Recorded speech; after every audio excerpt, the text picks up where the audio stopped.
Mercredi 25 février 2026, le sociologue Camille Penny, spécialiste du déclassement, de la reproduction sociale et plus généralement sur la stratification sociale et les inégalités en France et en Europe, était à la librairie Ombre Blanche à l'occasion de la parution aux presses universitaires de France de son essai « Le triomphe des égoïsmes, une nouvelle contrainte sociale ».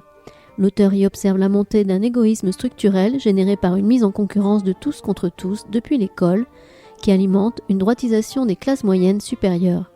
Il tente d'en comprendre les ressorts et d'en expliciter les conséquences pour construire une alternative politique durable. La discussion était menée par Béatrice Millard, professeure de sociologie à l'Université de Toulouse-Jean Jaurès. Bonne écoute.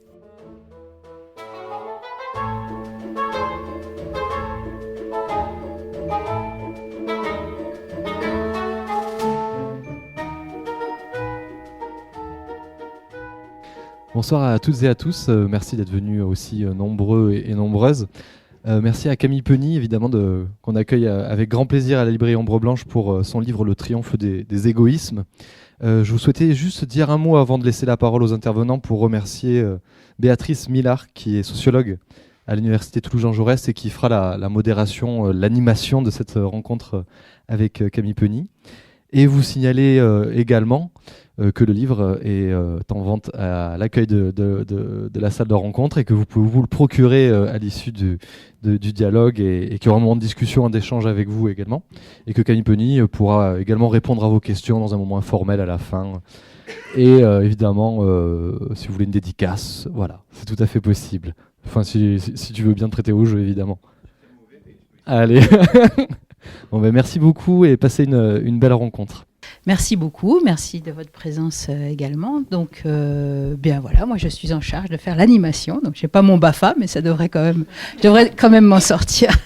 Donc, je suis ravie d'avoir été sollicitée pour accueillir Camille Penny sur cet ouvrage, dont le titre évidemment va nous faire bien bien discuter. Et donc, peut-être, je vais le présenter quand même, parce qu'il ne va pas oser trop donner tous ses titres et fonctions, donc je vais le faire, et vous donner quelques éléments concernant Camille, et puis ensuite, on commencera notre dialogue. Voilà, donc Camille Penny est professeur de sociologie à l'Université Versailles-Saint-Quentin, et il est associé au laboratoire Printemps, qui est un des laboratoires de cette université. Alors, je pourrais m'en tenir là, mais quand même, je me dis que quand même, c'est intéressant de savoir que tu as fait une thèse sur le déclassement dans les années 2000 environ, où il y avait déjà un travail qui était attentif à ces questions-là, de dynamique un peu sur la structure sociale, quoi, disons. Et puis ensuite, moi j'ai repéré dans les années 2010 une très grosse enquête auprès des jeunes, aussi sur leur rapport au travail, à l'avenir, etc.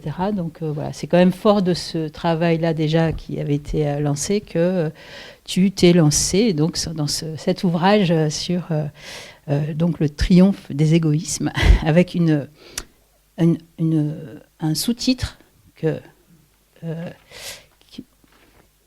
une nouvelle contrainte sociale, donc qui est aussi tout à fait éloquente. Donc, évidemment, ma première question, qui nous brûle les lèvres à tous et toutes, c'est pourquoi parler d'égoïsme alors que tu es sociologue, je viens de le dire, certifié comme il faut, professeur, etc. C'est quand même l'égoïsme, quelque chose qu'on entend soit plutôt dans le discours général, ou bien peut-être éventuellement en psychologie, où on peut avoir ce genre de référence, mais en sociologie, c'est quelque chose qu'on ne croise pas. Donc, c'est une catégorie, en tout cas, qu'on ne croise que rarement, mais peut-être un peu quand même, tu vas nous dire. Et donc, voilà, c'était ma première question. Eh ben, merci beaucoup. Bonjour à toutes et à tous. Merci d'abord à la librairie Ombre Blanche de m'avoir invité, et puis merci à toi Béatrice d'accepter de prendre sur ton temps pour venir animer cette rencontre.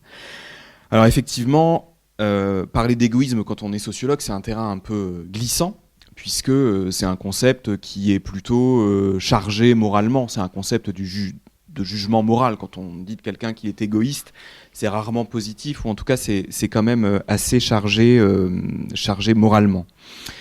Et puis, une autre question, ça aurait pu être pourquoi pas parler simplement d'individualisme comme le font les sciences sociales depuis quasiment leur théorisation moderne. En fait, les sociologues de la famille, quelque part, vont décrire les effets de l'individualisation sur les formes familiales. Les sociologues du travail vont décrire l'individualisation dans le monde du travail. Donc, j'aurais pu me contenter aussi de faire un énième ouvrage sur la montée de l'individualisme. Mais il m'a semblé, pour décrire un certain nombre de dynamiques de la société française, il m'a semblé qu'il fallait aller plus loin. Et c'est pour ça que j'ai commencé à réfléchir à la notion d'égoïsme. Alors, si on prend par le passé, des sociologues illustres ont pris des concepts qui étaient chargés de sens moral et ont essayé de leur donner un contenu sociologique. Par exemple, Durkheim s'intéresse à l'altruisme, il va théoriser l'altruisme.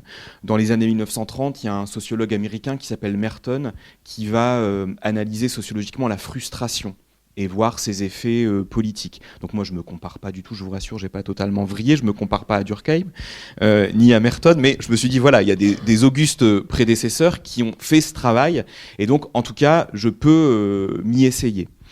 Et en fait, pourquoi j'ai parlé d'égoïsme plutôt que d'individualisme, c'est par rapport à ce qu'en écrit Tocqueville. Vous savez que Tocqueville, c'est l'un des penseurs de l'individualisme démocratique, et il explique que dans les sociétés, l'individualisme progresse à mesure que les conditions s'égalisent. Donc l'individu, en fait, accompagne l'égalisation des conditions, et l'individualisme progresse dans les sociétés démocratiques. Mais il décrit l'individualisme comme étant le fait de se replier sur ce qu'il appelle la petite société, c'est-à-dire, on va dire, les cercles familiaux, amicaux, locaux, et au contraire, l'individu de la société démocratique, dit-il, va se retirer de la grande société.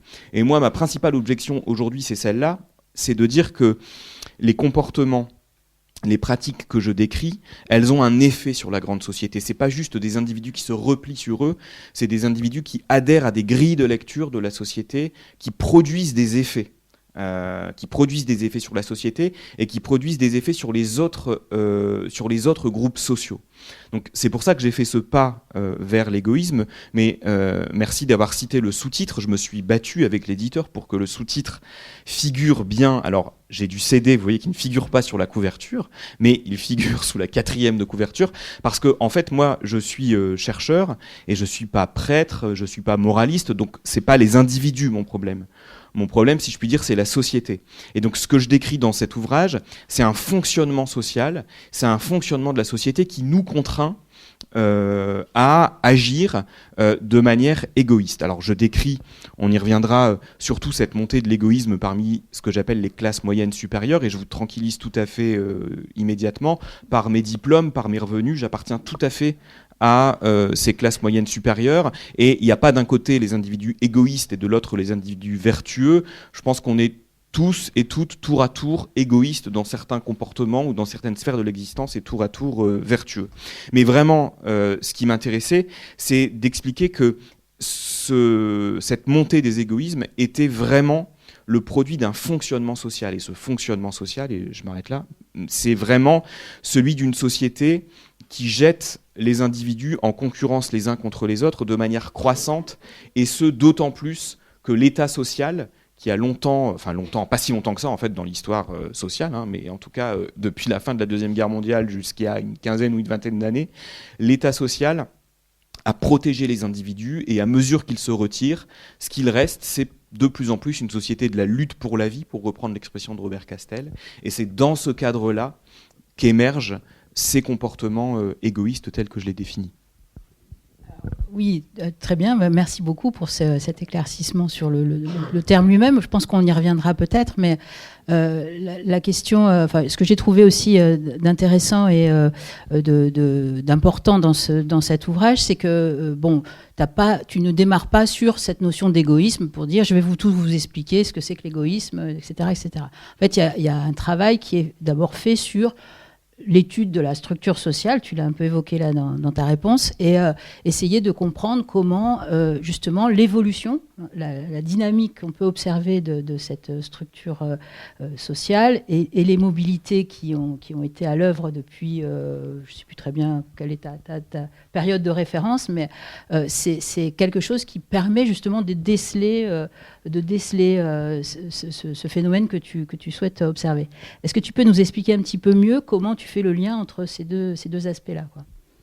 Oui, alors d'abord, une manière de répondre, c'est de reprendre Robert Castel. Donc Robert Castel, vous connaissez peut-être, c'est un sociologue de la protection sociale ou du salariat, qui en 1995 écrit un livre important qui s'appelle Les Métamorphoses de la question sociale, et il termine son livre justement par une question inquiète, puisqu'en 1995, on commence à observer le retrait de l'État social, ou en tout cas les conditions dans lesquelles on part à la retraite commencent à se détériorer, on commence à parler de réforme de l'assurance maladie, de réforme de l'assurance chômage, et lui ce qu'il explique, c'est que finalement l'État-providence, quand il se construit en 1945, il constitue un vecteur d'individualisation. C'est-à-dire qu'en fait, finalement, c'est l'État qui va nous protéger contre les principaux risques sociaux via la sécurité sociale ou l'assurance maladie ou l'assurance chômage. Et donc, ça va nous permettre de nous détacher de nos familles, de nos solidarités traditionnelles. Et donc, il dit, voilà, l'État-providence, finalement, c'est un vecteur d'individualisation. Et la question qu'il pose en 1995, c'est de dire, mais oui, mais quand l'État social se retire, et une fois qu'il a contribué à ce que les individus soient coupés de leur solidarité traditionnelle, qu'est-ce qui reste ? Et moi, la réponse que je fais 30 ans plus tard, en tout cas l'hypothèse que je propose, c'est ce qu'il reste de la vie en société, c'est l'égoïsme comme contrainte sociale généralisée. Et effectivement, en fait, une des manières de lire cette concurrence de tous contre tous, dans laquelle nous sommes de plus en plus plongés, c'est ce qui se passe notamment en matière d'école, en matière d'égalité des chances et en matière de mobilité sociale. Et schématiquement, l'école, c'est vraiment le premier lieu, la première institution, le premier temps de la vie dans laquelle on crée, on favorise la concurrence entre les individus. Et par exemple, on parlait de dynamique de la structure sociale. Depuis les années 60, l'école s'est considérablement massifiée. Je cite souvent à mes étudiants de première année qui sont nés bien après 2000 maintenant. Je leur dis, voilà, la première enquête sur l'entrée en sixième, elle date de 1962. Et donc, on parle des cohortes qui sont nées en 1950. Qui sont des cohortes tout à fait contemporaines. Et donc, dans cette enquête, on s'apercevait que la moitié de la classe d'âge née en 1950 ne rentrait pas dans l'enseignement secondaire. Et aujourd'hui, 60 ans après, ce qui est relativement court, on a 3 millions d'étudiants, si on compte les apprentis dans l'enseignement supérieur. Et parmi ces 3 millions d'étudiants, il y en a quasiment 30% qui sont d'origine populaire, disons. Donc il y a vraiment une massification scolaire qui a considérablement transformé la société française. Et une des manières de lire les conséquences de cette massification scolaire, c'est de dire que face à cette concurrence issue des classes populaires ou des classes moyennes, puisque leurs enfants qui jadis ne faisaient pas d'études désormais en font, eh bien, les classes supérieures ou les classes moyennes supérieures ont dû élaborer des stratégies pour s'assurer que leurs enfants continuaient à gagner la compétition scolaire. Et ces stratégies, c'est notamment une filiarisation du système éducatif qui a conduit les enfants des classes moyennes supérieures à investir des filières que ne fréquentaient pas les enfants des classes populaires, de sorte qu'un de nos collègues qui s'appelle Pierre Merle, qui est spécialiste de cette question, parle de démocratisation ségrégative. C'est-à-dire que l'école s'est ouverte, mais elle s'est diversifiée, elle s'est filiarisée, de sorte qu'il y a des inégalités liées au type de filière qui se sont substituées à des inégalités d'accès aux différents niveaux du système éducatif. Et si on ajoute à ça la polarisation de l'emploi dans la société française, avec le fait qu'au cours des 20 dernières années, les emplois qui ont vu leur nombre et leur proportion le plus augmenter schématiquement, ce sont soit des emplois très qualifiés, soit des emplois considérés comme peu qualifiés. Schématiquement, on voit bien qu'on a une compétition scolaire qui devient décisive et donc une concurrence de tous contre tous qui commence dès l'école et qui se poursuit après dans le monde du travail qui lui aussi s'individualise, mais je ne veux pas être trop long dans mes réponses. Non, très bien. Mais donc, est-ce que derrière ces idées que tu viens d'évoquer, il n'y a pas finalement plutôt l'idée de la question de la privatisation tu l'as évoqué pour l'enseignement, pour l'enseignement supérieur aussi d'ailleurs, et tu l'as évoqué pour la protection sociale, mais qui est là pour l'instant en tout cas en France, parce que tu l'as pas précisé, mais c'est vrai que ton travail est quand même très centré sur le cas français, même si il y a quand même quelques tentatives de comparaison avec d'autres pays.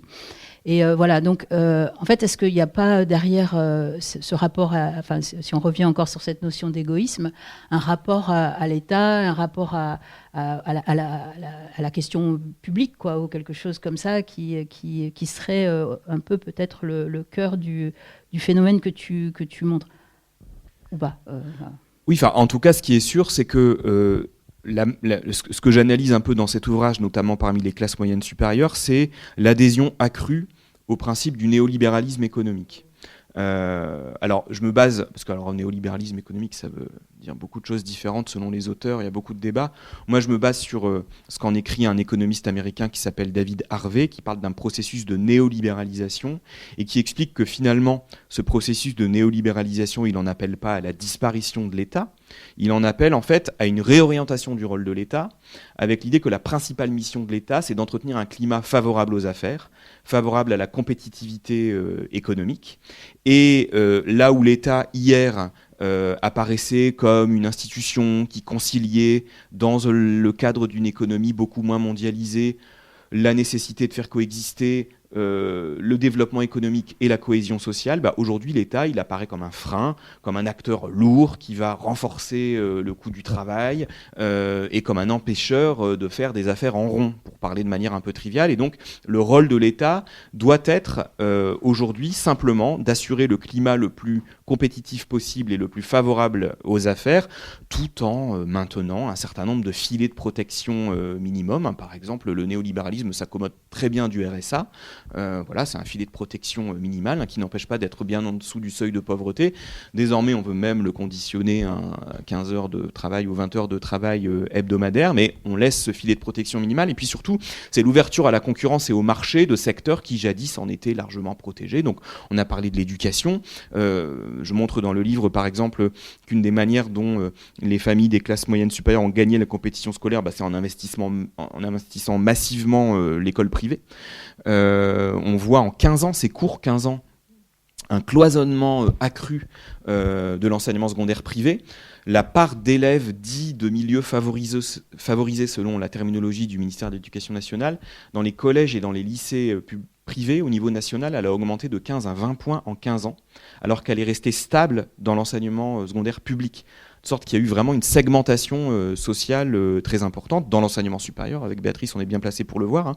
Le développement de l'enseignement supérieur privé, y compris à but lucratif, la privatisation d'une partie de la santé. Bref, tout ça, effectivement, ce qui m'intéresse moi, c'est de montrer comment cette progression du néolibéralisme, alors on va dire qu'en France c'est plus tardif qu'ailleurs, c'est moins fort, et je suis d'accord, je ne défends pas l'idée que la France est brutalement devenue les États-Unis, mais simplement, quand on s'intéresse par exemple à l'assurance chômage, à l'assurance maladie, on voit bien qu'il y a une dégradation des conditions dans lesquelles les individus, et notamment les plus fragiles, sont protégés face à ces principaux risques. Et donc je pense, oui, que cette néolibéralisation de l'économie a fini par produire des effets sur la manière dont les individus se représentent le fonctionnement de la société.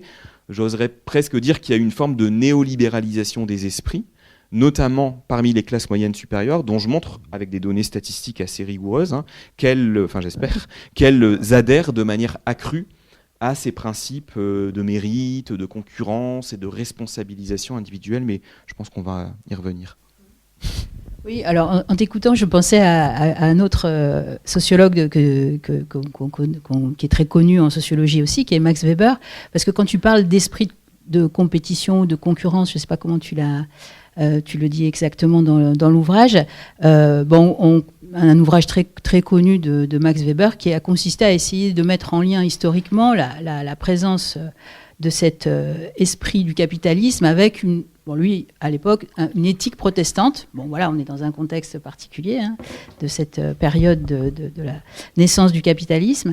Et est-ce que toi, tu pourrais rattacher cet esprit de concurrence, là, ou est-ce qu'il y a l'idée un peu d'aller chercher ça derrière donc cet égoïsme, sur quoi il repose aussi en termes je sais pas comment on pourrait dire, pas religion, parce qu'on se doute bien que c'est pas de cet ordre-là, mais d'espaces communs partagés qui pourraient faire cette avoir ou c'est pas du tout, ou alors c'est pas du tout comme ça que tu vois, que tu envisages les choses dans ce rapport entre une façon de vivre le capitalisme en l'occurrence là, et puis la façon dont ça pourrait être soutenu par une culture, ou je ne sais pas comment l'exprimer, quoi.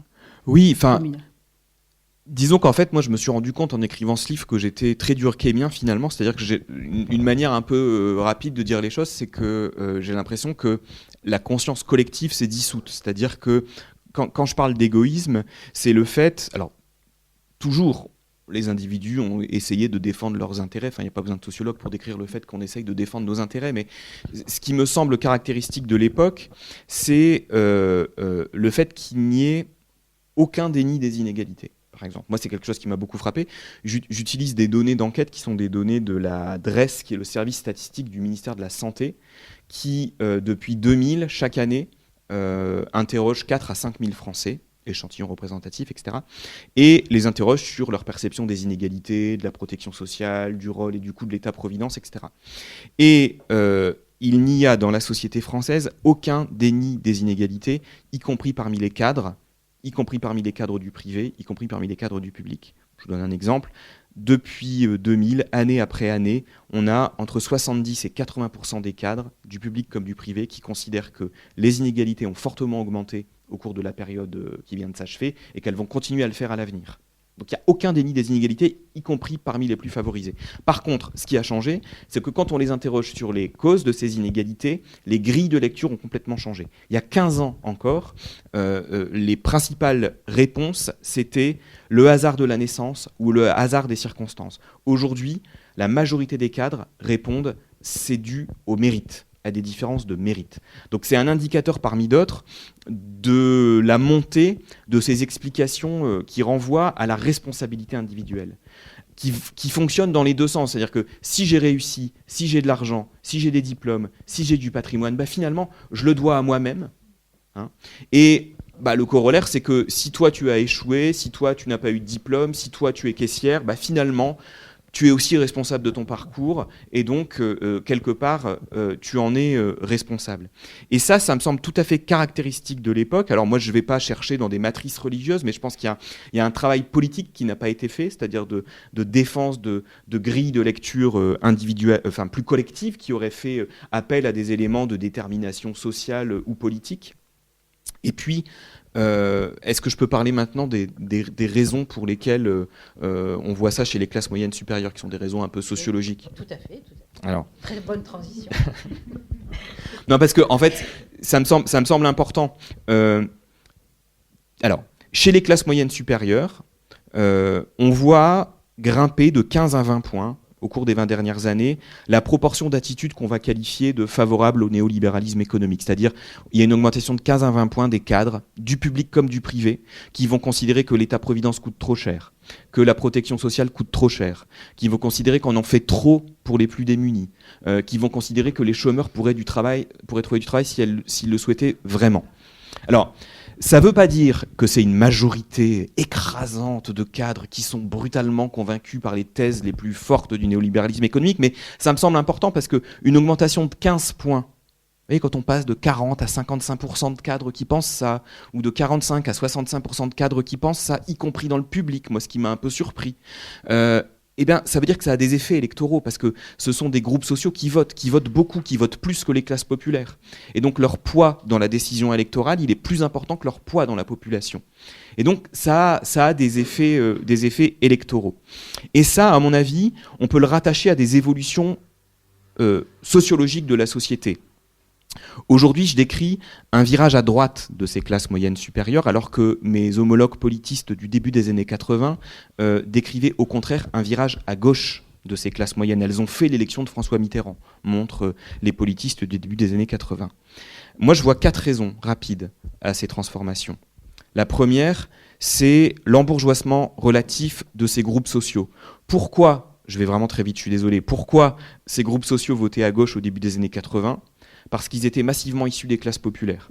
Et donc, ils avaient été élevés dans une forme de fidélité aux valeurs du mouvement ouvrier, ce que mes collègues de l'époque appelaient les valeurs de la gauche traditionnelle. Aujourd'hui, il y a bien sûr encore des cadres ou des professions intermédiaires qui sont d'origine populaire, mais je montre dans le livre, il y en a de plus en plus qui sont elles-mêmes issues des classes moyennes supérieures. Et donc s'éloigne le souvenir de ce milieu ouvrier. Ça, c'est la première raison. Deuxième raison, c'est la formation de ces élites ou la formation de ces classes moyennes supérieures.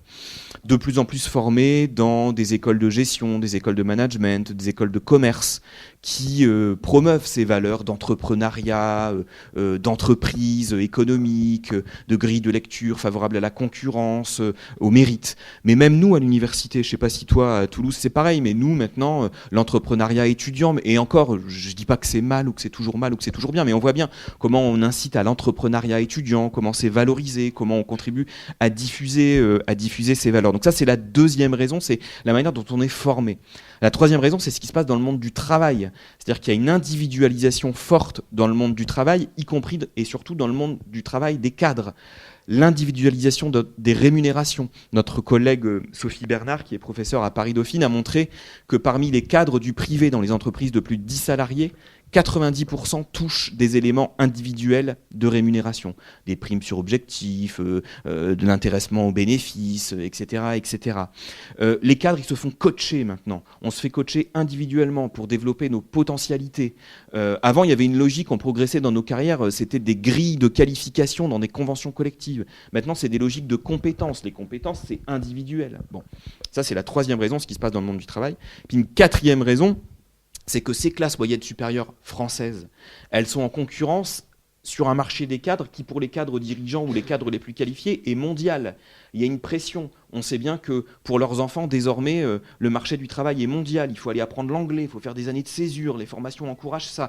Et ça, d'ailleurs, notre collègue Lorraine Bozouls, qui travaille sur les cadres du privé, a bien montré comment il y avait une adhésion accrue au principe du néolibéralisme économique par cette forme d'attrait pour le mode de vie anglo-saxon. Voilà, en France, on est lourd, on n'est pas efficace, l'administration, il y a trop de protection, etc., ça coûte trop cher. Voilà. Donc tout ça, c'est des transformations sociologiques qui, à mon sens, peuvent expliquer ce glissement d'une frange croissante de la société vers ses valeurs individualistes.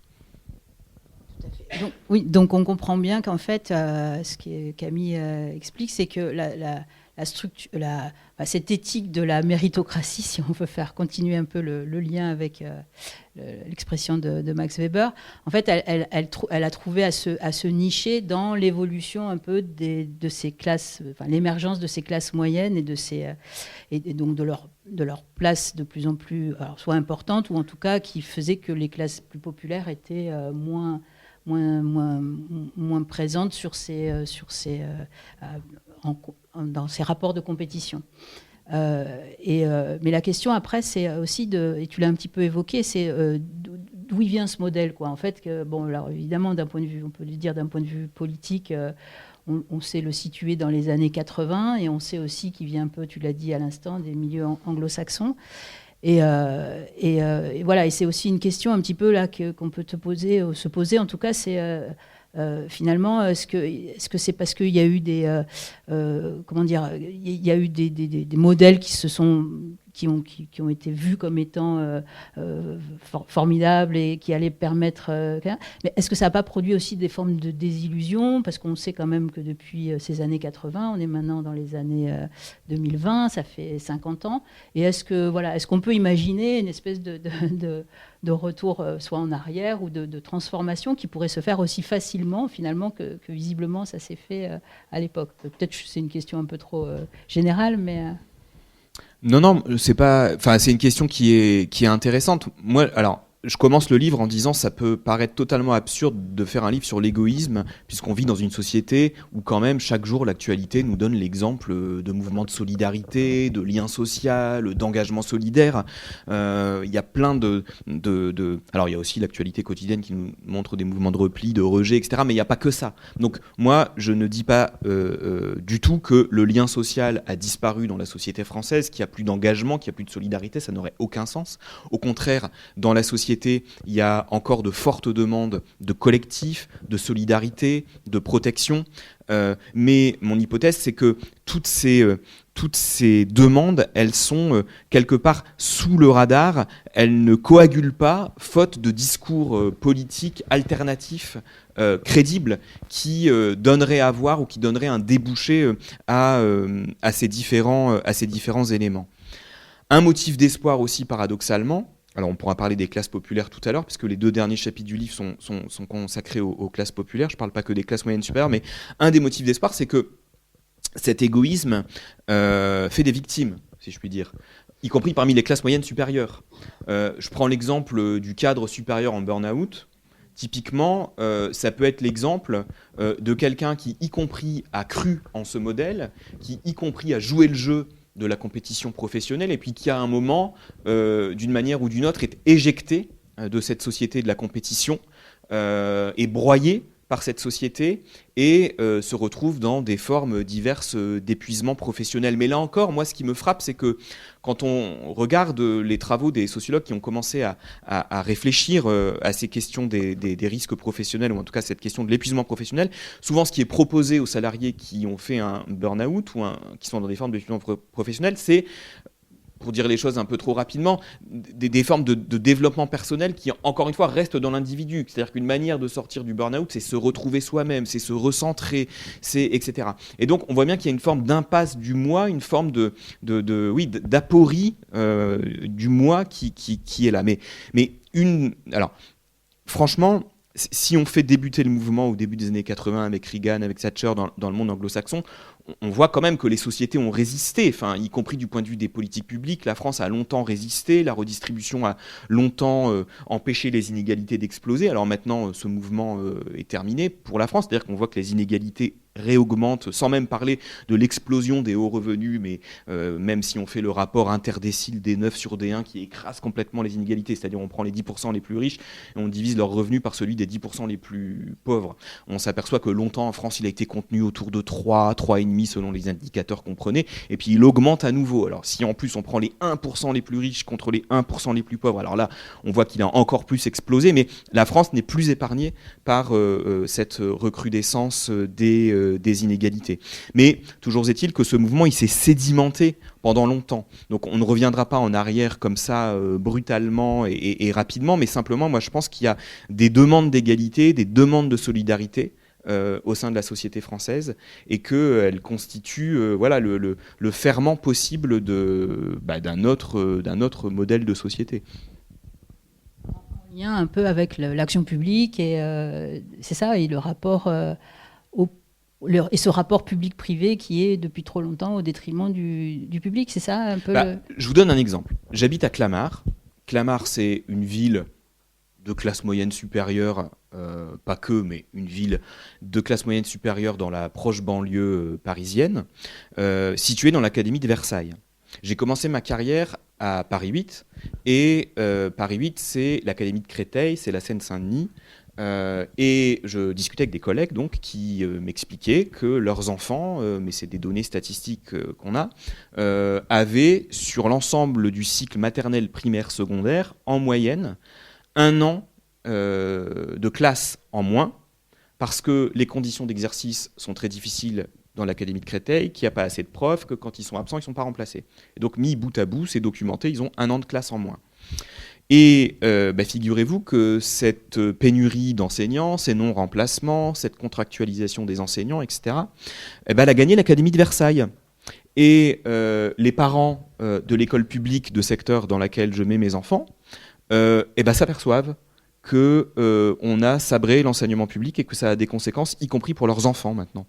Donc ça, je pense qu'il y a aussi une forme de prise de conscience d'une partie de la population qui est importante, parce que pourquoi je focalise sur les classes moyennes supérieures ? Ça, j'ai oublié de le dire. C'est pas par fantasme ou par haine particulière. Encore une fois, ce serait de la haine de moi-même, donc ça n'aurait pas beaucoup de sens. Mais c'est parce que, en fait, ces groupes sociaux jouent un rôle important dans la société, dans la diffusion des catégories d'analyse.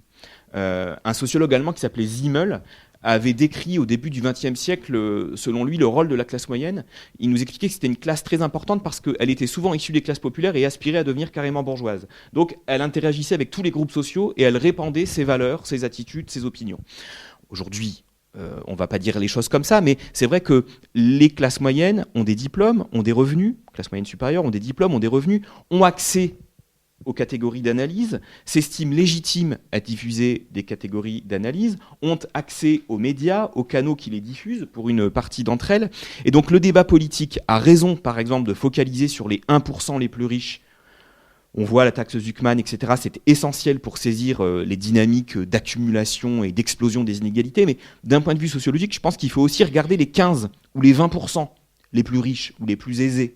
Parce que c'est des catégories, encore une fois, ces classes moyennes supérieures, qui ont accès aux catégories d'analyse et qui surtout diffusent, contribuent à faire essaimer leur catégorie d'analyse dans le reste de la société. Donc c'est pour ça qu'il me semble important de s'intéresser à elles et de s'intéresser à la manière dont leur univers de valeurs a évolué au cours des dernières années. J'ai oublié ta question, je suis désolé, j'espère que j'y ai répondu. Le sociologue Camille Penny, auteur de l'essai « Le triomphe des égoïsmes, une nouvelle contrainte sociale » à la librairie Ombre Blanche, mercredi 25 février 2026.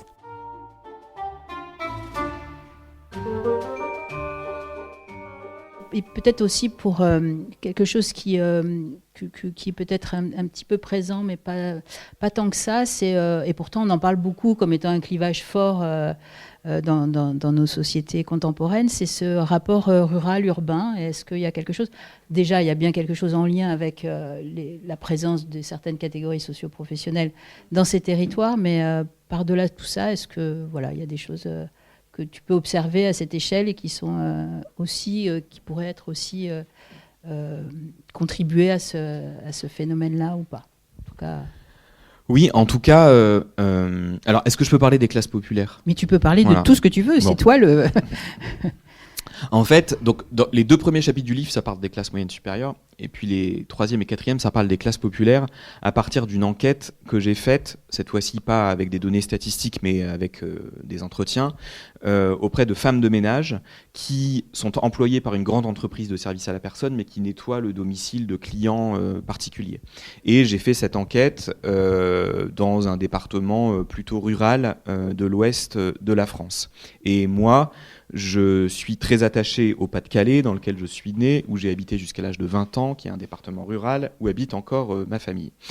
Et donc, je me suis aperçu d'une chose, c'est que autant on pouvait décrire une montée de l'égoïsme, alors en expurgeant encore une fois la notion de tout jugement moral dans le haut de la structure sociale, autant il y avait des formes d'individualisme que je qualifie de contraint dans le bas de la structure sociale parmi les classes populaires. C'est une manière de répondre sur cette différence rural-urbain, parce que si on prend, j'ai plus les chiffres en tête de nos collègues, mais si on prend par exemple les ouvriers en France, je ne crois pas dire une grosse bêtise en disant qu'une majorité absolue des ouvriers, et il y a encore 6 millions d'ouvriers en France, habitent en zone rurale.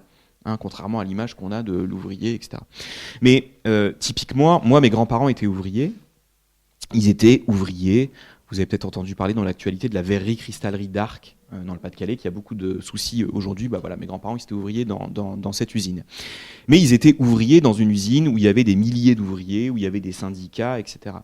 Leurs homologues aujourd'hui, leur équivalent aujourd'hui, c'est une aide à domicile qui travaille seule, qui va faire aide à domicile pendant 2 ans, et puis qui ensuite va avoir un contrat d'ATSEM dans une école pendant 18 mois, parce que le maire va lui attribuer un contrat d'ATSEM, et puis ensuite elle va s'arrêter de travailler pendant 3 ans, dont 6 mois grâce à ses allocations chômage qu'elle a accumulées en étant aide à domicile et puis ATSEM, et puis ensuite elle va reprendre un travail de femme de ménage pour par exemple cette grande entreprise de service à la personne, mais dans tous les cas, ATSEM, aide à domicile, femme de ménage, sont des emplois dans lesquels il n'y a pas de collectif de travail, ou dans lesquels les collectifs de travail sont très ténus.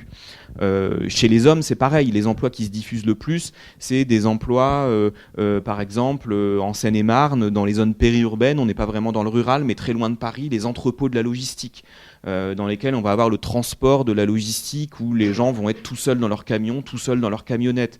Ça va être les agents de sécurité. Si vous prenez la nomenclature de l'INSEE, le nombre d'agents de sécurité dans tous les commerces, dans tous les bâtiments a explosé au cours des dernières années. C'est des emplois, même quand on travaille de jour et pas de nuit, où on est seul, ou alors il y a un autre collègue à l'autre bout du magasin, ou à l'étage en dessous, ou à l'étage au-dessus. Et c'est des secteurs dans lesquels les syndicats sont complètement absents. Si vous ajoutez à ça des dynamiques plus générales comme l'incitation à l'auto-entrepreneuriat, l'allongement des chaînes de sous-traitance, on travaille pour un sous-traitant, donneur d'ordre, on ne sait plus bien qui est le chef, qui est le responsable, quelle est la convention collective qui s'applique. Bref, il y a plein de dynamiques qui font que les collectifs de travail parmi les classes populaires, dans les zones rurales et périurbaines notamment, là où elles résident principalement, alors pas seulement, il y a des classes populaires dans les quartiers populaires des grandes villes qui n'ont pas tout à fait les mêmes caractéristiques. C'est pour ça que la société française, elle est très complexe. Vous voyez, moi, j'habite à Paris depuis 20 ans maintenant, ou en proche banlieue. J'ai fait mon enquête auprès de femmes de ménage dans ce département rural de l'ouest de la France. Et idiot que je suis, je m'attendais à voir des jeunes femmes racisées, comme en Île-de-France, les jeunes femmes qui sont femmes de ménage, ou assistantes maternelles, ou nounous, etc. Ben non, dans ce département de l'Ouest, c'était des femmes blanches quinquagénaires.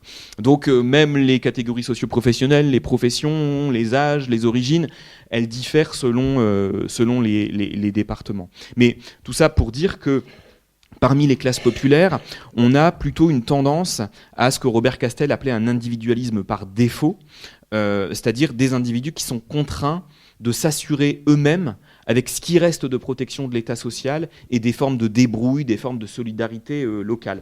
Bruno Retailleau va dire qu'il y a de l'abus, qu'il y a de l'assistanat, que les gens pourraient trouver un travail s'ils le souhaitaient vraiment. Ça, c'est vu d'en haut. Vu d'en bas, c'est bah oui, en fait, ce qui me reste comme droit au chômage, une fois que j'ai été 18 ans d'ATSEM, c'est 3 mois ou 4 mois d'assurance chômage. Bah oui. Donc, je vais pas chercher d'emploi pendant 3 mois. Je vais profiter, si je puis dire, de mes allocations chômage et puis ensuite, je vais retrouver un travail. Et puis, tiens, finalement, je suis pris dans l'urgence, donc on me propose un travail non déclaré. Je vais prendre le travail non déclaré. Et puis, j'ai l'impression d'être un peu malin en choisissant un travail non déclaré, par exemple, parce que je vais gagner plus à court terme. Mais en fait, on voit bien que c'est des groupes sociaux qui ont peu de ressources et qui se retrouvent piégés. Voilà, c'est les amis de ma mère qui, dans mon Pas-de-Calais natal, se retrouvent au minimum vieillesse ou équivalent au moment de la retraite parce qu'elles ont enchaîné ces carrières discontinues. Donc il y a une forme d'égoïsme ou d'individualisme par excès dans le haut de la structure sociale, et dans le bas de la structure sociale, on a plutôt des groupes sociaux qui sont contraints, on va dire. J'emploie, c'est l'éditeur qui m'a poussé à avoir des expressions un peu punchy. Donc, il trouvait que c'était très bien de dire auto-entrepreneur de sa propre précarité. Voilà, on nous demande un peu d'être auto-entrepreneur de sa propre précarité. L'attachée de presse, elle veut même que je dise start-upper de sa propre précarité. Voilà. Le recul devant aucune expression. Devant aucune compromission. C'est ça. Ok.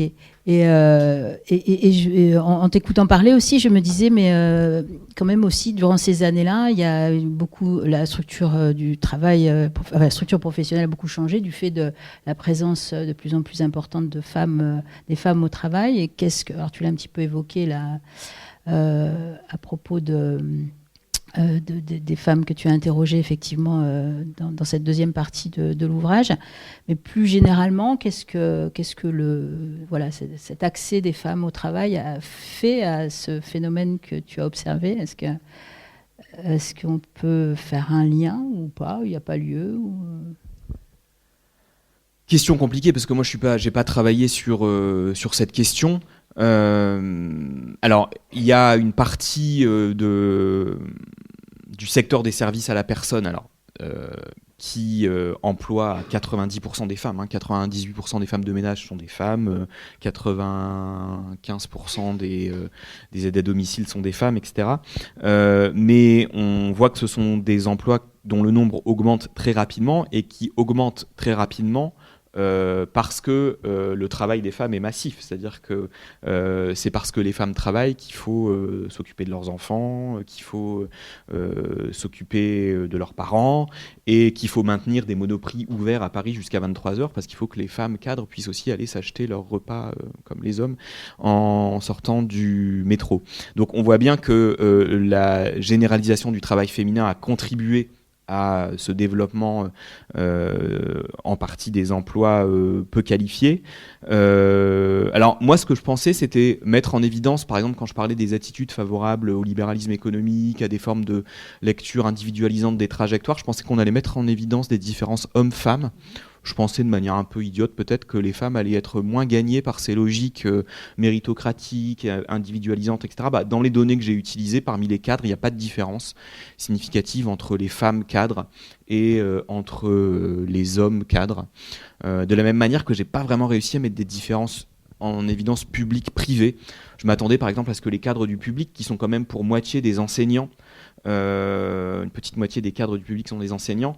Je pensais qu'on allait mettre en évidence une moindre croyance en ces logiques individualisantes, mais notamment chez les jeunes cadres du public, on voit que ça a beaucoup changé et qui ressemble de plus en plus aux cadres du privé.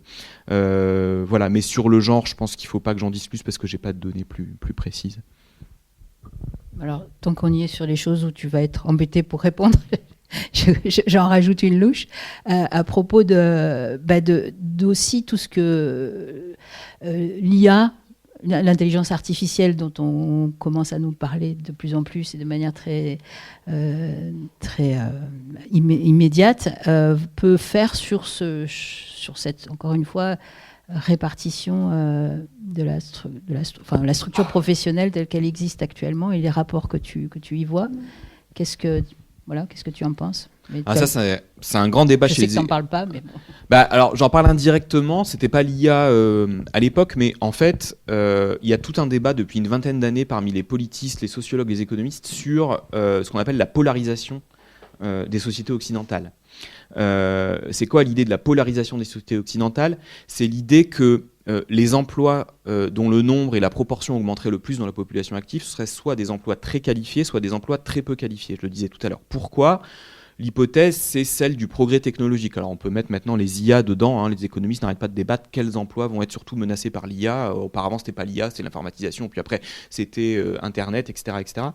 Et l'idée, schématiquement, pour vous la faire simple, c'est de dire que finalement, un logiciel, ou une IA aujourd'hui, elle peut se substituer à du travail moyennement qualifié, mais elle ne peut pas se substituer soit à du travail très qualifié, soit à du travail très peu qualifié.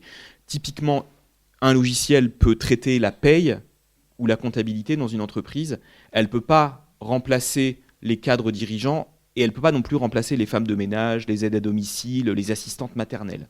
Donc ces explications en termes de progrès technologique, c'était des explications qui étaient mobilisées pour expliquer qu'on avait une forme de polarisation de l'emploi, avec d'un côté des emplois très qualifiés ou de l'autre des emplois considérés comme peu qualifiés.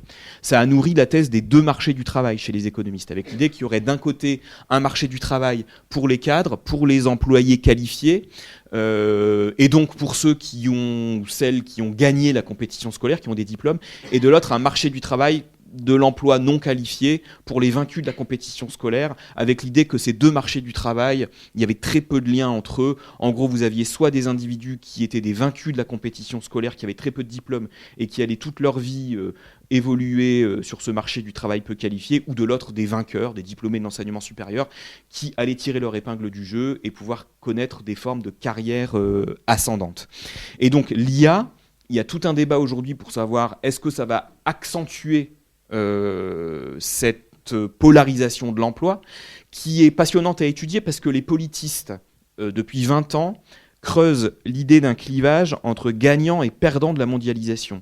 Il y aurait l'idée que d'un côté, il y a les salariés qualifiés qui finalement gagnent à la mondialisation, et puis de l'autre, des salariés peu qualifiés qui y perdent, les ouvriers délocalisés, les employés peu qualifiés qui sont au service des gagnants, on garde leurs enfants, on nettoie leurs maisons, etc. Les politistes ont montré depuis une vingtaine d'années que le gros des bataillons des partis populistes d'extrême droite, c'était les vaincus, ceux qu'ils appelaient les vaincus de la mondialisation, ou les perdants de la mondialisation.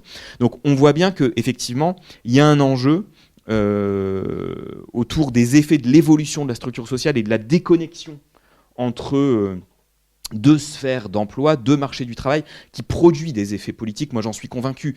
Il y a 50 ans ou il y a 40 ans, vous pouviez commencer en bas de l'échelle, sans diplôme, et à force de formation tout au long de la vie, de cours du soir, terminer ce que Luc Boltanski appelait cadre de promotion, ou petit cadre, ou contremaître, ou agent de maîtrise, ou technicien. Et c'était des formes de mobilité professionnelle ascendante qui créaient une forme de confiance, une forme d'optimisme, une forme de participation à la société.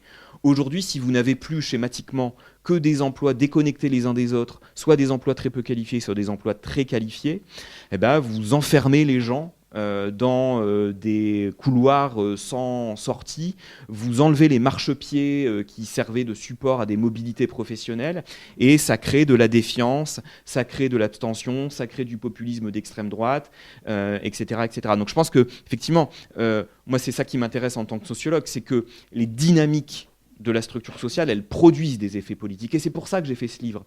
Parce que, en fait, je voulais aussi expliquer pourquoi la gauche a été bloquée à 30%. Là, vous les additionnez tous et toutes, de LFI jusqu'à Place Publique, etc. Vous arrivez à 30% depuis 5 ans à toutes les élections. Pourquoi ?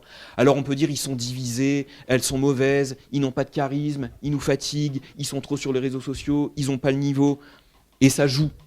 Mais il y a aussi des effets qui sont des effets plus structurels. C'est les transformations de la structure sociale et c'est notamment la progression de ces grilles de lecture individualisantes de la société. C'est ça qui me semblait important de décrire aussi, pour bien comprendre ce qui se produisait. Oui, c'est vrai que ça, c'est tout à fait bien montré dedans. Mais ce qui est quand même un peu intriguant ou perturbant, c'est que ça va de pair avec une augmentation, et tu l'as déjà signalé, de la tolérance, vis-à-vis de certains sujets particuliers, et puis une reconnaissance plus systématique de l'existence, tu l'as dit déjà, tu l'as évoqué, des inégalités, etc. Donc une espèce de rationalisation ou une réflexivité qui est assez forte et qui... voilà. Qu'est-ce qu'on peut en dire, quoi ? Alors ça, c'est très intéressant parce que vous avez peut-être suivi, il y a 18 mois, je crois, un excellent politiste bordelais, qui est un ami aussi, qui s'appelle Vincent Tibéri, a publié un ouvrage sur la droitisation de la société française, point d'interrogation, mythe et réalité. Et lui, il défend l'idée qu'il n'y a pas de droitisation de la société française. Et il défend cette idée en se basant sur les questions dites culturelles. Schématiquement, pour analyser l'évolution de l'électorat, il faut prendre en compte 2 dimensions. Il a fait, Vincent Tibéri, un article il y a une dizaine d'années qui s'appelle « La politique des 2 axes ». Il explique qu'il y a 2 axes. Nos valeurs, elles peuvent s'analyser sur 2 axes. Il y a un axe qui est l'axe économique et social classique. Les inégalités, est-ce qu'il faut redistribuer, est-ce qu'il faut privatiser, est-ce qu'il faut augmenter les salaires, est-ce qu'il faut, etc. Les valeurs économiques et sociales de nos grands-parents, on va dire, pour le dire de manière volontairement provocatrice.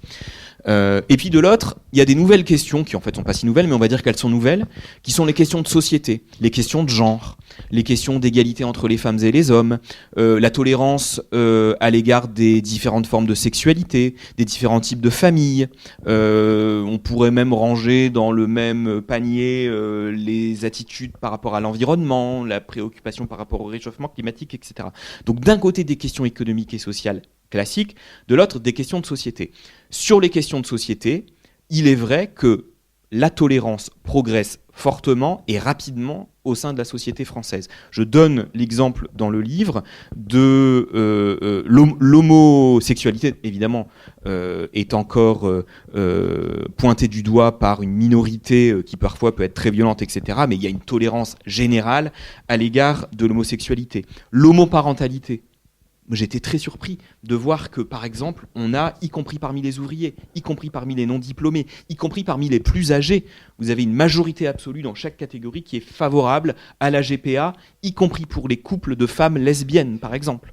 Donc, sur ces questions-là, il y a... Alors, ça ne veut pas dire qu'il n'y a pas des mouvements en réaction minoritaires violents. On les voit tous les jours. Mais néanmoins, sur ces questions dites de société, dans tous les groupes sociaux, il y a une progression de la tolérance. C'est porté par l'élévation du niveau de diplôme et par le renouvellement générationnel. Mais moi, ce que je montre dans ce livre, c'est qu'on aurait tort de se désintéresser des questions économiques classiques. Qu'est-ce qu'on pense de la redistribution ?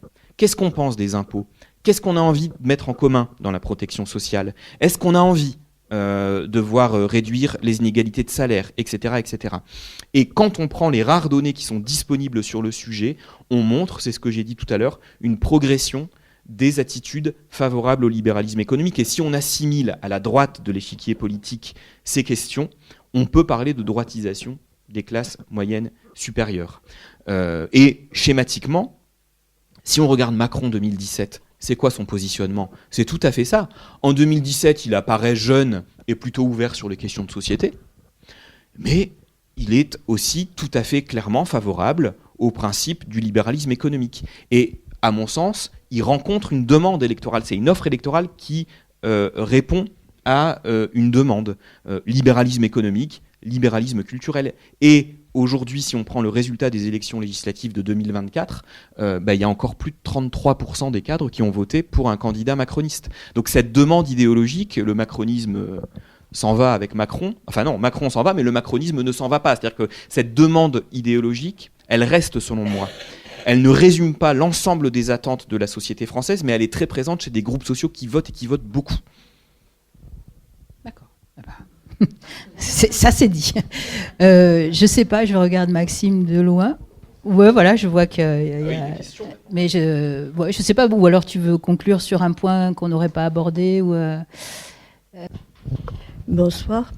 Est-ce qu'il n'y a pas un paradoxe concernant les classes supérieures qui sont censées avoir accès à l'analyse des phénomènes et par ailleurs le fait que le néolibéralisme, ça se casse complètement la gueule, que ça n'a plus cours, que ça entraîne des conséquences tellement énormes qui sont incapables de résoudre qu'on ne peut pas dire que ça soit quelque chose d'avenir. Donc comment ça se fait ça, que des gens qui le voient, ou alors c'est leur intérêt de ne pas le voir, enfin quel est le mécanisme qui fait que les gens qui devraient voir ça ne le voient pas, ou feignent de ne pas le voir? Je pense d'abord que tout le monde ne le voit pas. Il y a une partie des classes moyennes supérieures, de gauche, diplômés, qui lisent de la littérature critique, ou voilà, qui en ont conscience et qui continuent à militer, à s'investir, etc. Mais ça résume pas l'ensemble des classes moyennes supérieures. Et puis surtout, je reprendrai mon hypothèse de la contrainte sociale. C'est-à-dire, je pense que ces groupes sociaux sont jetés dans une forme de concurrence dont ils ne parviennent pas à sortir. C'est-à-dire que les dynamiques du monde professionnel, elles sont quand même présentes, même si elles font souffrir, même si elles produisent de l'épuisement professionnel, c'est quand même compliqué de s'en abstraire complètement. Si on prend d'un point de vue rationnel ce qui se passe à l'école, les familles, elles ont raison de tout investir sur l'école. On est une société qui fonctionne au diplôme. Vous connaissez peut-être le sociologue bordelais François Dubé. Il a montré avec Marie Durubella que en France, en comparant à d'autres pays, le diplôme était décisif, plus décisif que dans les autres pays. Il parle d'emprise scolaire. Donc les familles ont bien compris ça, les familles des classes populaires comme les familles des classes moyennes supérieures. Donc rationnellement, les familles, on peut comprendre qu'elles essayent de contourner la carte scolaire, qu'elles mettent leurs enfants dans le privé, qu'elles investissent des filières qui ne sont pas fréquentées par tout le monde, etc. Et donc en fait, je pense que c'est un fonctionnement social. C'est pour ça que, encore une fois, il me semble que la bonne question, c'est plutôt de se dire comment on construit un fonctionnement social qui permet de fonctionner différemment. Merci beaucoup pour votre présentation, oui. Moi, je serais intéressé par l'impact que ça a, cette montée des égoïsmes dans les classes moyennes supérieures, sur le reste de la société. Et donc, vous avez dit, tout démarre à l'école. Donc, à l'école, il y a ceux qui réussissent et ceux qui échouent. Bon, ceux qui réussissent, comme vous dites, ils prennent des postes. Parce qu'en fait, on prend des postes en France. Hein. Et donc, ceux qui échouent n'ont plus de postes. Et il n'y a pas vraiment en France de deuxième chance. Donc les gens se retrouvent bloqués, ceux qui échouent se retrouvent bloqués en bas. Et alors là, le phénomène qui se passe, c'est qu'ils se retournent en général, vers les plus pauvres. Ils se retournent vers les plus pauvres. Ils critiquent les gens qui sont au RSA, les gens qui sont chômeurs, etc. Alors ça, c'est un phénomène qui est bizarre aussi, c'est que jamais ils se retournent contre les plus riches. Hein. Donc il y a toute cette... Je sais pas, j'aimerais bien comprendre toute cette mécanique, quoi. Mais vous dites les choses très bien. Vous dites les choses comme Olivier Schwartz, par exemple, qui est un sociologue qui, toute sa carrière, a étudié les ouvriers, puis ensuite les employés, notamment les conducteurs de bus. Et à la fin de sa carrière, il a pris sa retraite il n'y a pas très longtemps, il était invité à une table ronde et il a eu une intervention assez lumineuse où il a théorisé ce qu'il appelle la conscience sociale triangulaire. Je m'explique, je le paraphrase mal sans doute, mais rapidement. Il disait, voilà, au début de ma carrière, quand j'interrogeais des ouvriers, leur vision du monde social, il était binaire. Il y avait nous, les petits, les ouvriers, et puis il y avait eux, les gros, les puissants. Et il dit maintenant, à la fin de ma carrière, 40 ans plus tard, quand je parle avec des ouvriers ou avec des employés, des petits employés, la conscience sociale, elle est triangulaire. Il y a toujours nous, les petits, il y a toujours eux, les puissants, les gros, les riches, mais il y a aussi eux en bas, les fainéants, les chômeurs, les assistés. Et donc, il y a effectivement une forme de conscience sociale triangulaire qui fait que le jour du vote, l'injustice qui va déterminer la couleur de mon bulletin de vote, ça va pas être l'injustice lointaine des chefs d'entreprise qui coulent leur boîte et qui partent avec des milliers d'années de stock options, ou les milliardaires et Bernard Arnault et leur yacht, etc. Qu'on peut trouver injuste par ailleurs quand on fait des entretiens avec ces personnes, elles vont dire ah ouais vraiment tout ce luxe, etc. Mais l'injustice qui va compter, c'est l'injustice de proximité. C'est mon voisin de palier qui est chômeur donc fainéant, qui est fonctionnaire donc fainéant, etc., etc. Et donc ça effectivement c'est un défi redoutable. Cette triangulation de la conscience sociale quand on s'intéresse à ces effets électoraux. Et puis sans compter que vous connaissez peut-être le concept de violence symbolique chez Bourdieu, mais vous parliez de l'école. En fait, Bourdieu explique qu'à l'école, celles et ceux qui réussissent et qui sont, alors à l'époque ils les appelaient les héritiers, dans les années 60, les héritiers considèrent leur réussite comme naturelle, et malheureusement, les enfants des classes populaires qui échouent à l'école considèrent aussi qu'ils sont responsables de leur échec. Ils ont intériorisé ce discours méritocratique. Et ça, c'est ce que Bourdieu qualifie de violence symbolique. C'est-à-dire que même ceux qui échouent et qui, si on suit sa grille de lecture, sont victimes de cette école qui reproduit des inégalités, donc de ce système, vont le vivre souvent sur un mode individuel. Et ça, effectivement, c'est redoutable. Donc j'ai pas de solution. Voilà, sinon je déclare ma candidature à la présidentielle. Après tout le mouvement autour de Bourdieu, même autour de Foucault, enfin l'inné, l'acquis, je m'étonne moi qu'il y ait un tel retour en arrière, parce que finalement, comment peut-on croire après tout ce qui a été, toutes les statistiques, vous-même vous aviez écrit un livre, je me rappelle, Les inégalités au berceau, qui prouvait qu'à la naissance, je veux dire, c'est une notoriété commune, que finalement toutes les statistiques montrent, alors à commencer par Bourdieu, dans les écoles d'ingénieurs, il n'y a que, je ne sais plus, quelques pourcents d'enfants ouvriers. Et comment ça se fait qu'on a l'impression que ça reste, ça pénètre pas la conscience de la société, et même, il y a même un retour en arrière, comme un backslash, qui fait que, en plus, l'inné l'acquis, on pourrait dire qu'aujourd'hui, même d'un point de vue physiologique, on sait que, alors c'est compliqué, les deux sont emmêlés, mais on pense quand même que, d'après ce que j'ai lu, que l'acquis est quand même, l'acquis notamment dans le domaine culturel reste prédominant. Comment ça se fait que toutes ces idées n'imprègnent pas la société et qu'en plus, il y ait même un retour en arrière ? Je ne sais pas s'il y a un retour en arrière. En tout cas, ce qui est sûr, c'est qu'il y a la permanence d'une forte reproduction des inégalités. Toutes les statistiques le montrent. Alors, on peut voir le verre aux 2/3. Non, je vais me tromper si je dis ça. Alors, je vais vous donner une statistique. Aujourd'hui, si vous regardez les enfants d'ouvriers, 5 à 8 ans après la fin de leurs études, vous en avez les 2/3 qui sont ouvriers ou employés. Donc plutôt de l'emploi subalterne, et vous en avez donc un tiers qui est devenu cadre, profession intermédiaire ou indépendant. Et donc en fait, on peut dire que la régularité statistique, c'est celle de la reproduction des inégalités, parce que 2/3 c'est beaucoup, mais 1/3 c'est pas rien. Et donc l'analyse, elle doit être nuancée aussi là-dessus. L'école produit de la mobilité sociale, l'école produit de la promotion sociale. Malgré tout, vous avez raison, la régularité statistique, la situation majoritaire, ça demeure celle de la reproduction des inégalités. Et plutôt plus en France qu'ailleurs, parce qu'on a des comparaisons maintenant qui sont menées par l'OCDE, qui montrent que la France fait plutôt partie en Europe des mauvais élèves en termes de mobilité sociale. Et ce qui est intéressant, c'est qu'il n'y a pas de fatalité, puisqu'il y a des pays qui font moins mal. Dans tous les pays, les enfants arrivent inégaux à l'école. Voilà, dans tous les pays, quand on est avec des parents enseignants, des parents médecins, des parents cadres, on maîtrise plus de mots de vocabulaire quand on arrive à l'école maternelle. Dans tous les pays, c'est le cas. Simplement, il y a des pays qui ont des systèmes éducatifs qui permettent de davantage réduire les inégalités. Alors la question, c'est pourquoi on ne le fait pas en France. Et là, moi, j'arrive un peu au bout de mon analyse sociologique. C'est-à-dire que je peux vous donner un avis de citoyen. Je peux dire, effectivement, c'est documenté le fait qu'en Seine-Saint-Denis, les gamins aient 1 an de classe en moins. C'est documenté depuis 20 ans. Pourquoi les pouvoirs publics ne font rien ? Je ne sais pas. Voilà. Alors certains diront ils n'ont pas intérêt à ce que ça change, c'est leurs enfants qui de toute façon fréquentent les classes préparatoires aux grandes écoles et de toute façon leurs enfants ne sont pas scolarisés en Seine-Saint-Denis. Il y en a qui diront que ce que je viens de dire est complotiste, que c'est trop simpliste, que c'est plus compliqué de changer des politiques publiques du tout au tout quand on a construit un système éducatif qui, comme en France, est beaucoup plus tourné vers l'hypersélection d'une petite élite plutôt que vers la réussite du plus grand nombre. C'est Christian Baudelot et Roger Establé qui avaient écrit un petit bouquin il y a quelques années qui s'appelle L'élitisme républicain, qui montre ça en comparaison européenne. Mais là, voilà, là je suis plus sociologue, je peux vous donner mon avis de citoyen, mais je pense que c'est pas très intéressant. Quelle est la limite que vous fixez pour pas verser dans l'engagement politique ? Redites-moi ça.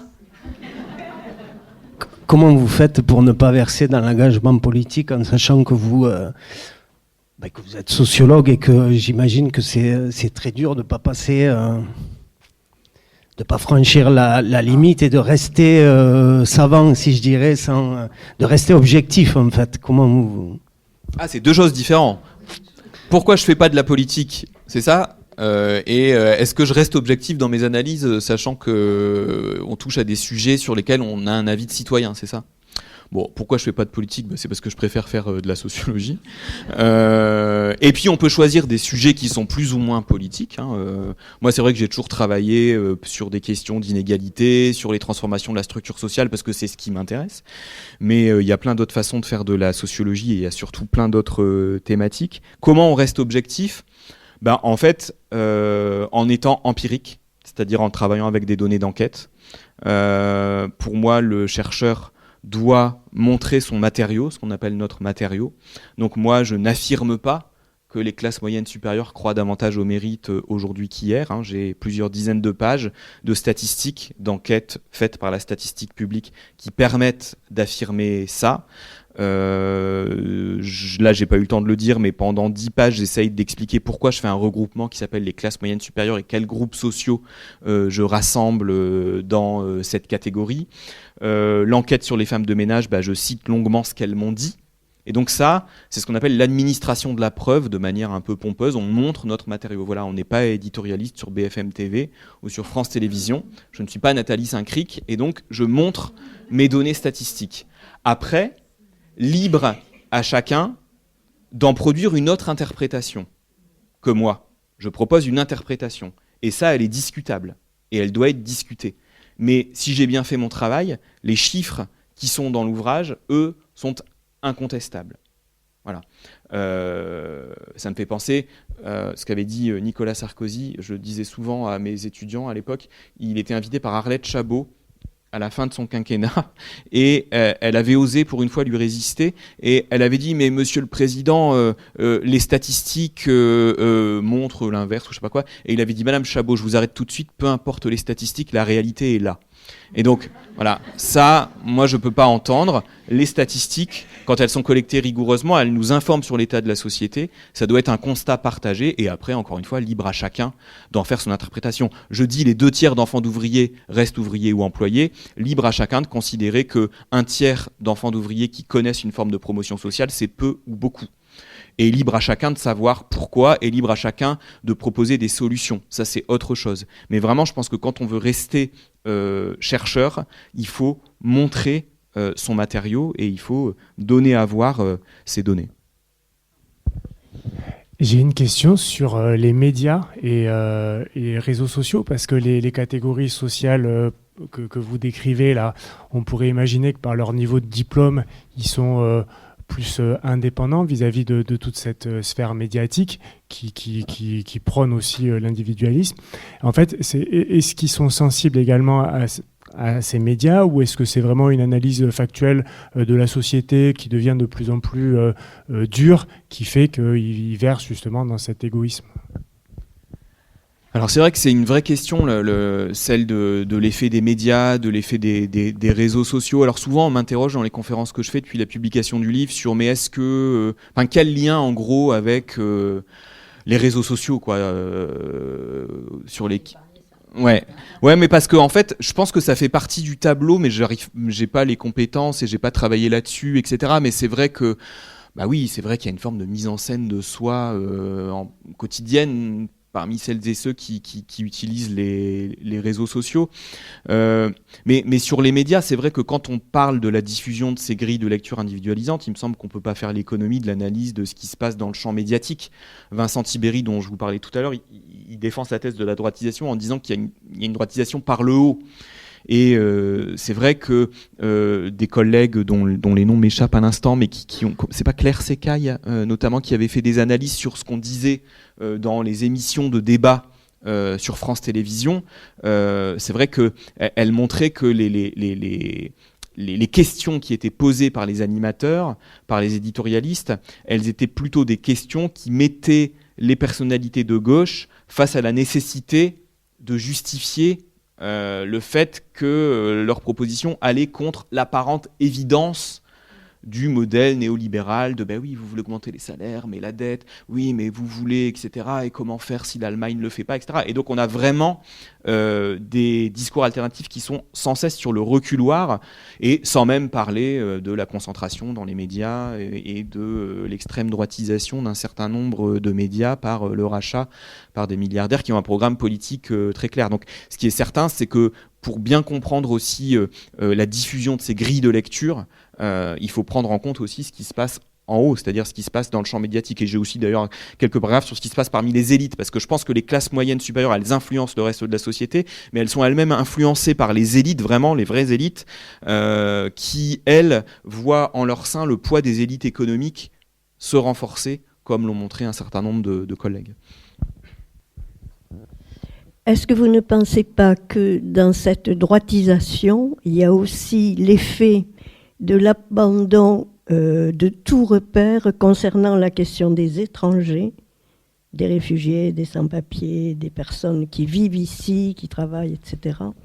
Et qu'il y a eu un abandon crasseux, je ne sais pas comment le stigmatiser, mais qui est la cause aussi de cette absence de repères, y compris moraux,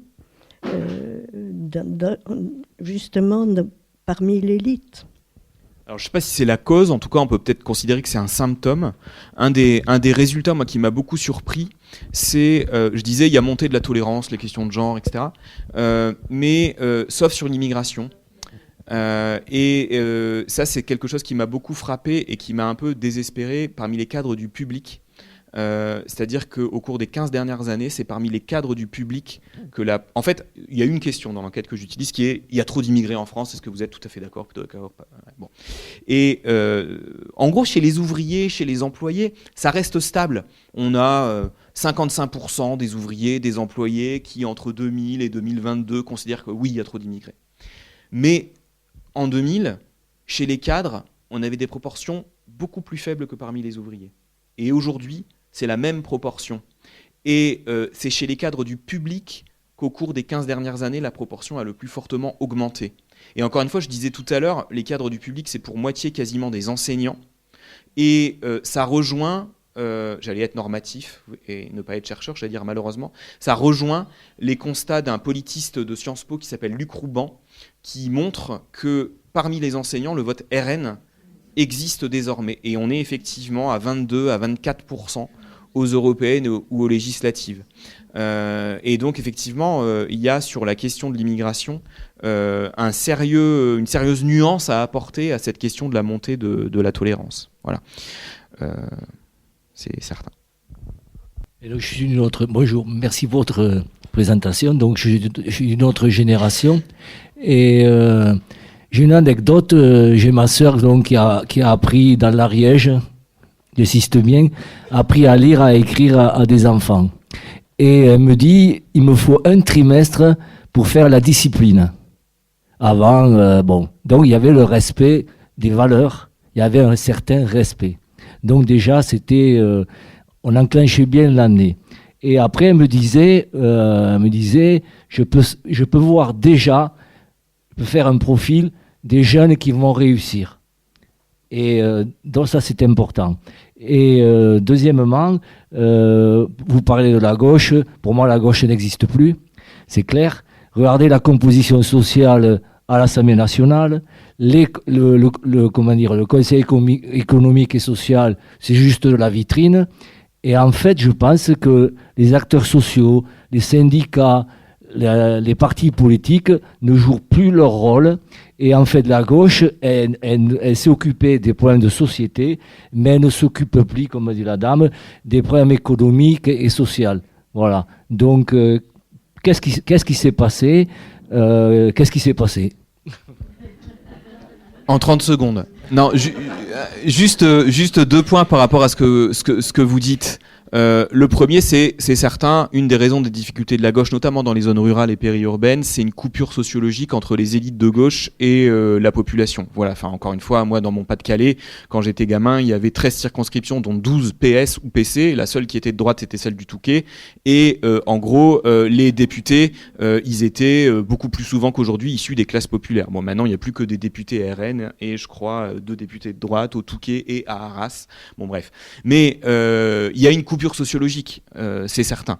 Mais malgré tout, la deuxième chose que je voulais vous dire, c'est que j'ai essayé d'être positif dans la conclusion et d'essayer de réfléchir à partir de quoi on pouvait reconstruire un discours fédérateur à gauche. Et moi, par mes origines sociales, par là d'où je viens, je suis sensible aux questions économiques et sociales.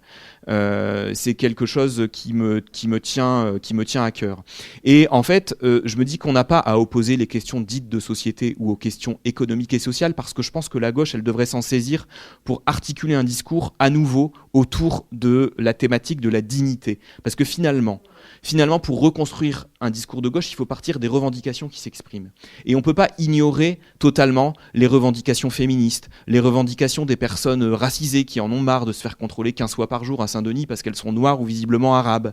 Et moi, je pense qu'on peut comprendre ces demandes comme étant des demandes de dignité. Être une femme et ne pas avoir envie de se faire embêter dès qu'on sort dans la rue, c'est une demande de dignité. Être noir et ne pas vouloir se faire contrôler 3 fois par jour, c'est une demande de dignité. Mais être ouvrier et vouloir être correctement payé de son travail et avoir des conditions de travail décentes, c'est aussi une demande de dignité. Et je pense que quelqu'un d'un peu malin à gauche pourrait articuler un discours fort sur cette question de la dignité. Finalement, le programme de la gauche, ça a toujours été d'améliorer les conditions de vie. Ça peut paraître très trivial de dire ça. Aujourd'hui, ces différentes demandes, c'est des demandes d'amélioration des conditions de vie. Encore une fois, vivre normalement sans être embêté quand on est une femme, c'est quelque chose qui a à voir avec les conditions de vie. Mais vivre effectivement correctement de son travail quand on est aide à domicile, c'est effectivement aussi évidemment quelque chose des conditions de vie. Donc c'est un peu la piste que je donne dans la conclusion.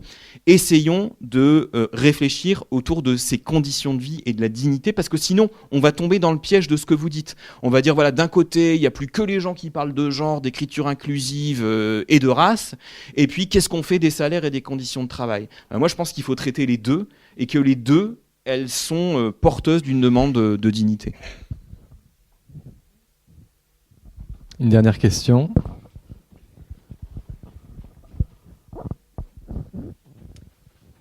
Oui, vous avez parlé un moment que bon, il y avait ceux d'en haut, ceux d'en bas, puis finalement ceux qui sont encore plus en bas, tout ça. Et à aucun moment, dans ce que vous dites, vous parlez des générations. Et alors, c'est une question que je me pose parce qu'on a de plus en plus, surtout ces derniers temps, les très jeunes, hein, les 18-24 ans. Alors, voilà, est-ce que on va avoir un conflit vraiment de génération il y en a certains qui se retournent en disant bah oui, c'est les générations des parents, c'est les parents, les grands-parents qu'on crée ça. Est-ce que vous avez quelque chose de très scientifique? Est-ce que vous avez des statistiques? Est-ce que vous avez est-ce qu'il y a une réflexion, une recherche là-dessus? Est-ce que il y a quelque chose au niveau des générations qui se passe? C'est vrai que les générations, c'est mon premier dada de recherche, donc je pourrais vous en parler pendant des heures. Mais juste pour vous répondre simplement, il y a une question qui est l'équité générationnelle dans une société qui vieillit. Ça, c'est une vraie question pour la société française. On va dépenser de plus en plus, et c'est logique, pour le vieillissement, le grand âge, le paiement des retraites, etc. Mais ça veut dire que le risque de désavantager les jeunes en termes sonnants et trébuchants de dépenses publiques, il est majeur. Donc, il faut se préoccuper des questions d'équité générationnelle. Sans compter que les jeunes d'aujourd'hui vont payer nos retraites de demain. Ils sont peu nombreux, donc on aurait intérêt à en prendre soin plutôt que de les ignorer. Donc ça, c'est la première chose. La deuxième chose, c'est que si vous parlez en termes de valeurs, il n'y a pas de conflit de génération. J'adorerais pouvoir montrer qu'il y a un conflit de génération, parce que je pourrais faire un formidable bouquin, la génération qui vient, etc. Mais en fait, il n'y a pas vraiment de conflit de valeurs entre les générations. Et puis, il y a quelque chose, malheureusement, j'allais dire, qui unit très fortement les générations. C'est la transmission des inégalités. En fait, le principal clivage dans la société française, c'est entre celles et ceux parmi les jeunes qui vont hériter de quelque chose et celles et ceux qui vont n'hériter de rien. Je termine le bouquin en citant l'étude de la Fondation Jean Jaurès qui chiffre, à chaque fois que je le dis, je me trompe. Mais non, parce que je l'ai vérifié 10 fois avant de l'écrire. La Fondation Jean Jaurès, elle a estimé à 9 000 milliards d'euros les patrimoines qui vont être transmis par les premiers-nés du baby-boom d'ici 2035. Il y a 9 000 milliards d'euros qui vont être transmis par une génération à la génération suivante. Donc ça va faire exploser les inégalités. Et donc on risque plutôt de voir une explosion des inégalités au sein des générations plutôt qu'une explosion d'un conflit de génération sur des valeurs ou sur des accusations d'avoir vécu au-dessus de ses moyens, etc. Eh bien, est-ce que vous avez quelque chose à rajouter ? On peut clore l'antenne ? Non, merci beaucoup d'être venu et merci pour vos questions. Merci beaucoup. Et merci Béatrice.